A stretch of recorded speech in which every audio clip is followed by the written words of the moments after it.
The doctor shook his head inconsolably. The Queen's chambers fell silent. Mary pressed her lips together, glancing at her reflection in the mirror, and silently waved her hand in the direction of the doctor. What a shame. Here she is, like her father, fanatically dreaming of having an heir to the throne.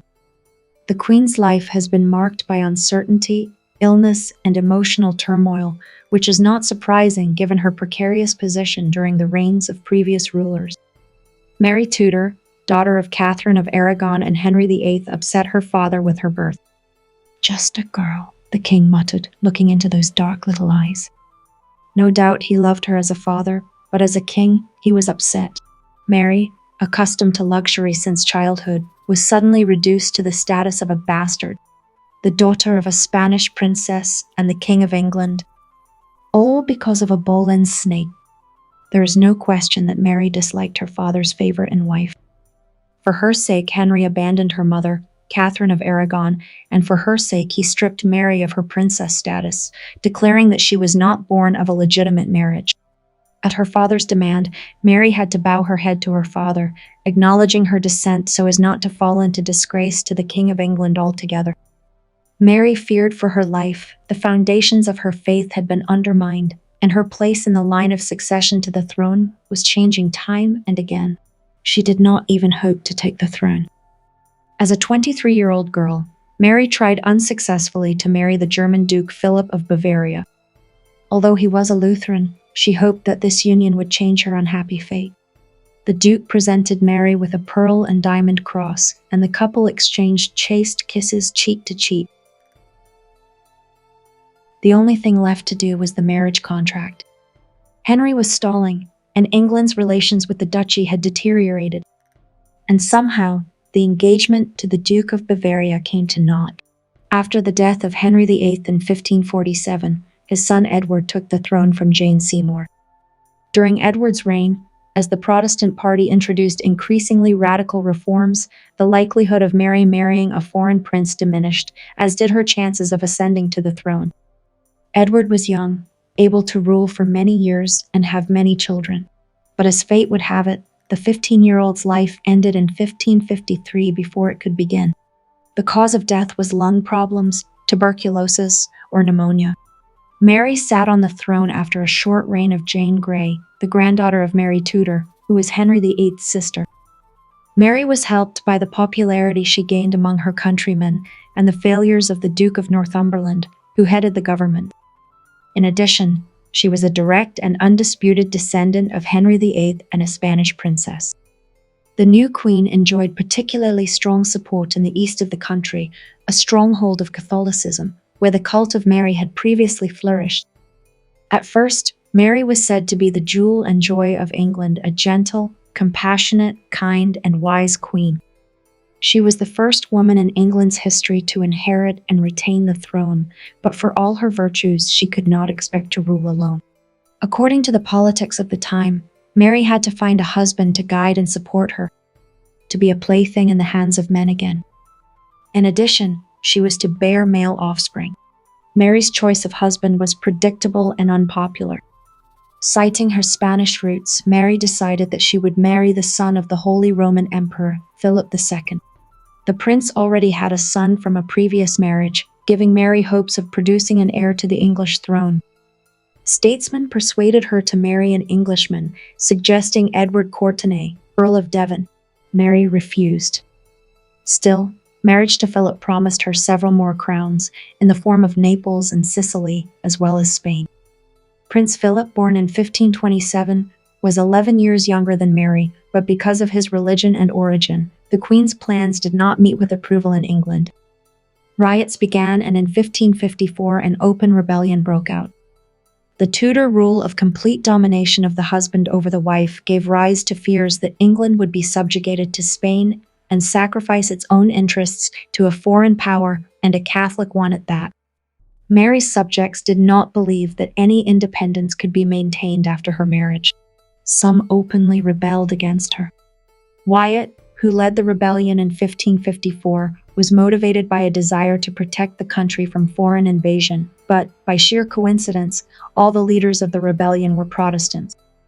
Their goal was to remove Mary from the throne and place Elizabeth on it, whom they wanted to marry to Courtenay. The resulting conspiracy cost the innocent and unaware of these plans Princess Elizabeth a temporary loss of freedom. The fears proved correct. Philip arrived in England in July 1554. He arrived in Winchester in the pouring rain, prayed in the local cathedral, and dressed in a magnificent cloak embroidered with gold and a matching hat with feathers. In this outfit, he set out to meet his future wife. Mary was 38 years old, and a period of troubled youth had clearly affected her health and appearance. If Philip experienced disappointment, he managed to hide it. Skinny and fragile Mary was plagued by dental problems, irregular bleeding, anorexia, depression, and many other ailments. Philip, on the other hand, was in his prime. He was 27 years old, and women went crazy for his eyes, the color of a stormy sky, straight nose, and masculine face. He was statuesque, majestic, and perhaps knew his superiority over other men. Though the Queen was not a beauty, her brilliant crown of England appealed to the Spaniard. Philip's father insinuated to him that the English crown should be a prized prize. The couple's first meeting took place in 1554. Philip arrived late in the evening. He was brought in the rain by a secret passage so that he could spend hardly half an hour in the company of his future wife. He knew no English, so they communicated in a mixture of Latin, French, and Spanish. Whatever feelings the groom had for her, Mary felt love at first sight. Philip behaved tactfully during the wedding ceremony, which took place 2 days later. The English made him wear an outfit sewn according to French fashion, extremely popular at the time. Philip agreed, reluctantly removing his sombre Spanish attire. The bride and groom arrived at Winchester Cathedral on foot, dressed in rich robes of gold and jewels. Mary's upper garment was made of richly embroidered purple satin, trimmed with taffeta and decorated with pearls. She wore a white dress with silver inserts and a long train. Mary was happy. So, let Philip marry her, not for great love, but her head is crowned with a crown, and on her left comes a submissive, handsome man. There was a feast for 140 people, dancing and revelry. Unlike her father's weddings, Mary's wedding was modest. After the feast, the bishop blessed the marriage bed and left the newlyweds alone. In Philip's opinion, the wedding night was probably not a very successful one, as evidenced by the comments of the nobles and his entourage. It was then said that the Queen was not very beautiful, but Philip realizes that the marriage was not for carnal reasons, but for the kingdom. But Mary was happy. A few months later, the Queen announced that she was pregnant. Her regals had disappeared. She felt morning sickness and was rapidly gaining weight. There was not the slightest reason to doubt such obvious signs. Remembering the fate of her stepmothers, Mary knew the dangers of pregnancy and childbirth. She tried to be careful. In addition, she worried that in the event of her death, Philip could take control of the heirs to the throne. So in January 1555, a law went into effect to regulate the upbringing of royal children should the worst happen. In the spring of 1555, Mary expected to give birth, assuming that conception had occurred around her wedding night. In late April, she retired to Hampton Court. Appropriate notices of the prince's birth, signed by Philip and Mary, were prepared so that they could be published immediately after the birth. As Mary made her way to the richly furnished apartments overlooking the palace gardens and the Thames, she had no choice but to await the arrival of her offspring. By the end of the month, London was informed of the false, joyous news that the Queen had given birth to a son, but it was not true.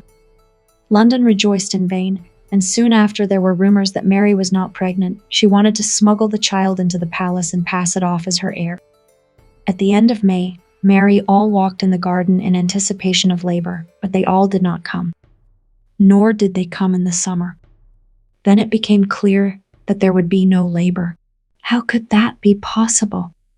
Probably it was a false pregnancy because, as I have already written, the Queen, who was almost 40 years old, quite undermined her psyche and health in her youth. Perhaps it was psychosomatic, hereditary causes, or even ovarian cancer. All versions have the right to exist. After several hundred years, it is impossible to know what actually caused the false pregnancy. Almost at the same time, when Mary accepted the fact that she would not have a child, Philip left England. He had been forced to do so by the situation in the Netherlands, but the Queen suspected that he had been prompted by more personal reasons, namely that she would not be able to become a mother. Mary fell into despair. Mary thought that God had punished her for her lack of zeal in trying to restore the true religion, and now she must correct her mistake. Just like her father. After all, Henry also wanted an heir to the throne and thought God was punishing him for marrying his brother's widow. Between 1555 and 1558 was a period of barbarism during which the methods of the Spanish Inquisition were used and heretics were burned. The Old English methods of execution, hanging and quartering, were also used. Thus, the good Queen of England, she became Bloody Mary. Mary could not see if the good God had mercy on her. Philip was far away, and there was no chance to conceive an heir. In addition, there were rumors that Philip was not bored at the Flemish court, surrounding himself with young beauties. The couple met again in Greenwich in 1557. On this occasion, Mary wore what she considered the most exciting dress, with embroidered sleeves of silver, or Spanish dress of black velvet, trimmed with sable fur, which she herself ordered for the return of her husband. Philip, as a dutiful husband, fulfilled his conjugal duty and set out again at the head of the army against France in early July. At this time, Mary believed she was pregnant. This time, only a few people believed her. It was also the last time she would see her husband. Mary was preparing for childbirth. Philip, meanwhile, wrote to his wife that an heir was the only thing he desired, and there was no greater joy than having a child. The Queen made a will in advance, knowing that she might not survive the birth. But time passed, and the child was in no hurry to come into the world. The courtiers and physicians went about their business, never mentioning a word about the humiliation of the aging Queen. Mary begged Philip to return to her, but they could not agree on the question of Elizabeth's marriage, and their letters became increasingly venomous and angry. The whole country was on the alert for the invasion of the French, who occupied Calais. The capital was flooded with anti-Hispanic pamphlets inciting people to fight, and then came the plague. The disease killed thousands of people in England, but it is likely that it could have been a variant of influenza. And soon the Queen became a victim of the disease. The first symptoms of the disease appeared in Mary in August. While traveling from Hampton Court to St. James's Palace, she felt ill and quickly went to her chambers. Suffering from a fever, she remained in seclusion for the next few weeks, after which she recovered. Soon, however, the weakness came again, this time more severe. By early October, it was clear that there was no hope for Mary's condition to improve. The Queen and her advisors had to accept that she was likely to die, and the throne would be taken by her sister Elizabeth. Before her death, Mary acknowledged that she would produce no more fruit or heir, and asked her sister to respect the religious reforms she had introduced. Thus, Elizabeth learned that she was officially recognized as heir. In the early morning of November 17, 1558, Mary celebrated Mass, and then died peacefully surrounded by ladies of the court. So sadly ended the life of the unfortunate Queen, who dreamed of receiving the love of her father, husband, and becoming a mother.